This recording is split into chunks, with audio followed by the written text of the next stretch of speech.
Democratic Representative Jasmine Crockett has once again positioned herself as a bold and unflinching voice within her party, taking center stage with a scathing critique of former President Donald Trump following his commencement address at West Point.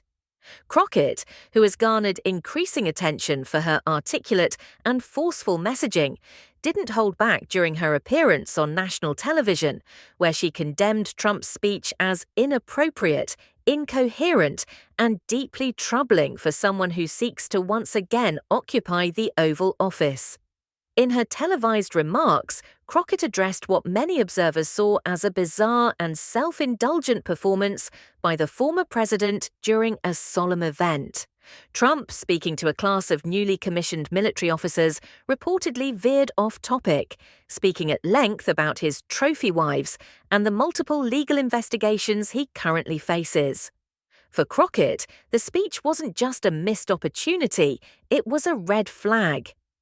I don't think that those who have gone through West Point expected to have their commander-in-chief address them and start talking about trophy wives or start talking about how he has so many investigations, Crockett said.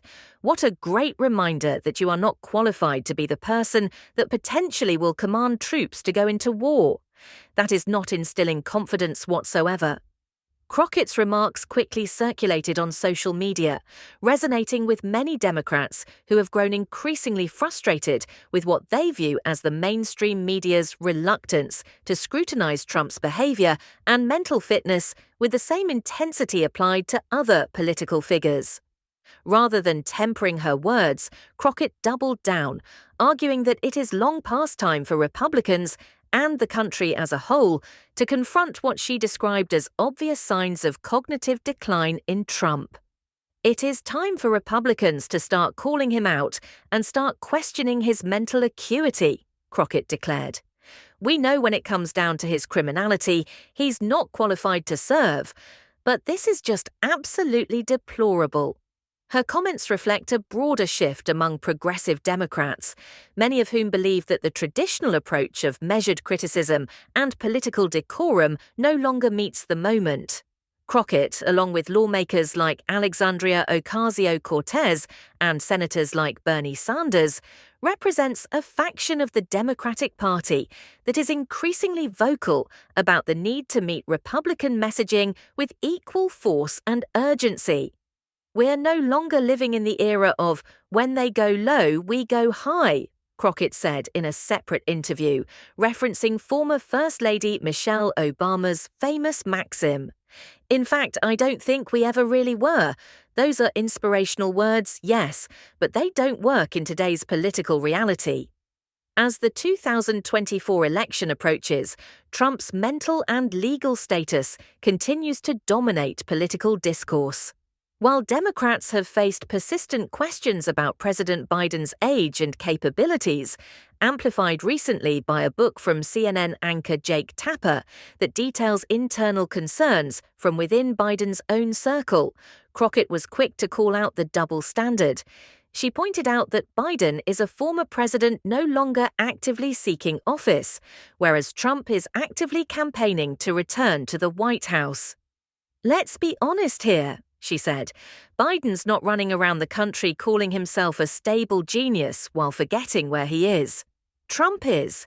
Trump is the one on stage rambling about irrelevant nonsense in front of future military leaders. That's the difference.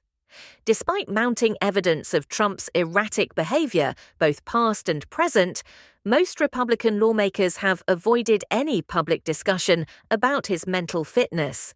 Instead, many have pivoted to attacking the current administration or fueling culture war narratives, largely ignoring what Crockett and others see as an existential threat to American democracy. Crockett, who has built a reputation for her blunt and fearless style, appears undeterred by political fallout. Her comments are part of a larger effort among progressives to take control of the national conversation and reframe it around core concerns: the health of the American presidency, the integrity of democratic institutions, and the growing disconnect between political rhetoric and lived reality. She warned that the media's continued indulgence of Trump's performances could have real consequences.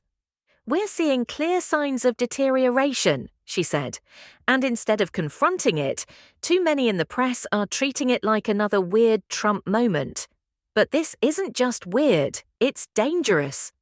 For Crockett and those aligned with her, the stakes are far too high to stay silent. As the campaign season intensifies, she made it clear that Democrats must not only defend their record, they must also confront the opposition with eyes wide open and voices raised.